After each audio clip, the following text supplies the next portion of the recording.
The story of Kripa and Kripi, the twins who were mysteriously born. The Sanskrit word Kripa means pity or mercy.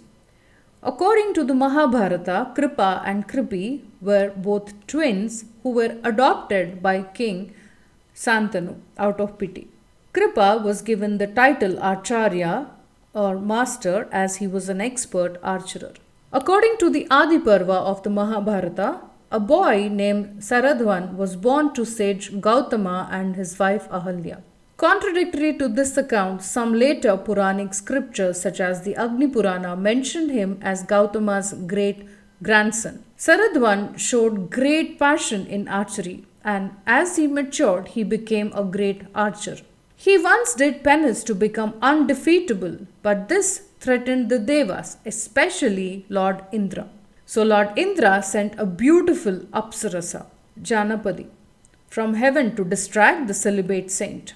He was so mesmerized by her beauty that he forgot that he was meditating for a greater cause. When Saradvan saw her, he lost his control and ejaculated. Ashamed of his actions, he left his weapons and went deep into the forest. The seamen fell on some weeds, dividing the weeds into two parts. A boy and a girl were born from the weeds. Over time, Santanu, the king of Kuru kingdom, was out hunting in the forest. He heard the cries of babies and sent his soldiers to check. The soldiers spotted the twins and brought them to him. Santanu became so compassionate towards them that he adopted them and returned to his palace. The children were then named Kripa and Kripi. Saradvan, who was performing tapas in the forest, came to know about his children and went to the palace of Kuru. He revealed their identity to the king and taught Kripa the 4 branches of Dhanurveda, archery. Kripa became a great archer like his father and taught warfare to many warriors and kings. The Adiparva mentions that Kripa taught the Pandavas, the Kauravas, Vrinshins, the Yadavas about Dhanurveda. Later, the Pandavas and Kauravas princes studied under Dronacharya.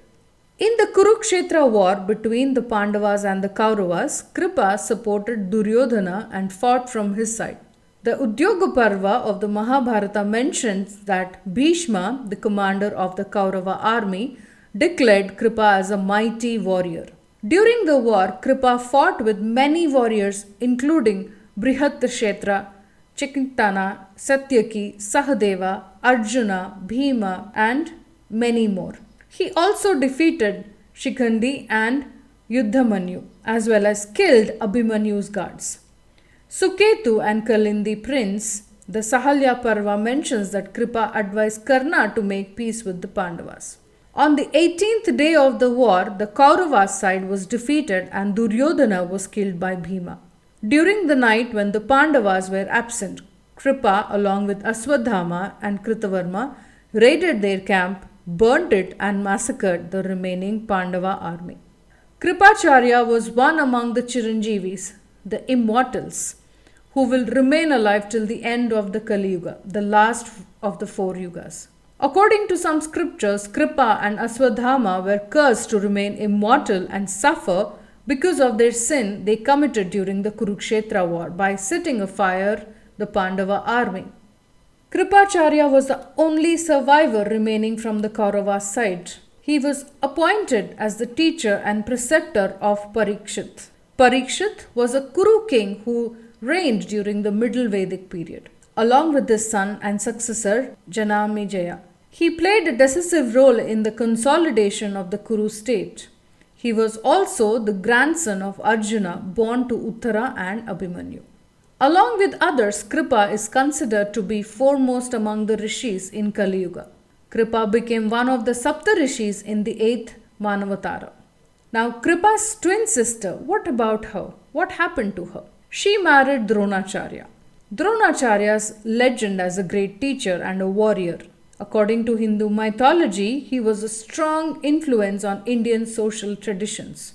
Drona inspires great debates about morality, dharma, in the epic Mahabharata.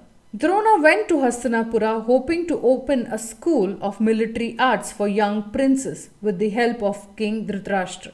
One day he saw a number of young boys and Kauravas and Pandavas gathered around a well.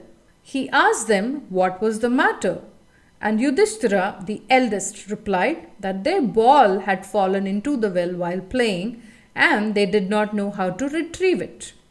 Drona laughed and mildly rebuked the princes for being helpless over such a plain problem. Yudhishthira replied that if he, the Brahman, could retrieve their ball, the king of Hastinapura would provide all the basic necessities to him for life. Drona first threw a ring in it, collected some grass blades, and uttered mystical Vedic chants. He then threw the blades into the well, one after another, like spears. The first blade stuck to the ball, and the second stuck to the first, and so on, forming a chain. Drona gently pulled the ball out with this rope of grass. In a feat that was even more amazing to the boys, Drona then chanted Vedic mantras again and fired a grass blade into the well. It stuck within the center of his floating ring and rose out of the well in a matter of moments. Retrieving Drona's ring, and excited, the boys appreciated Dronacharya for his skills. They took Drona to the city and reported this incident to Bhishma, their grandfather. Bhishma instantly realized that this was Drona, and his prose exemplified, asked him to become the guru of the Kuru princes. Drona trained them in advanced military arts and established a school near the city where princes from numerous kingdoms around the country came to study under him. Of all the Kauravas and Pandavas brothers trained under Drona, Arjuna emerged as the most dedicated, hardworking, and most naturally talented of them all, exceeding Drona's own son Ashwadhama as well.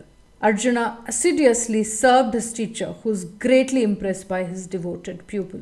So, Kripa and Kripi both played a very significant role in the Mahabharata, as well as became successful in life due to their dedication and hard work.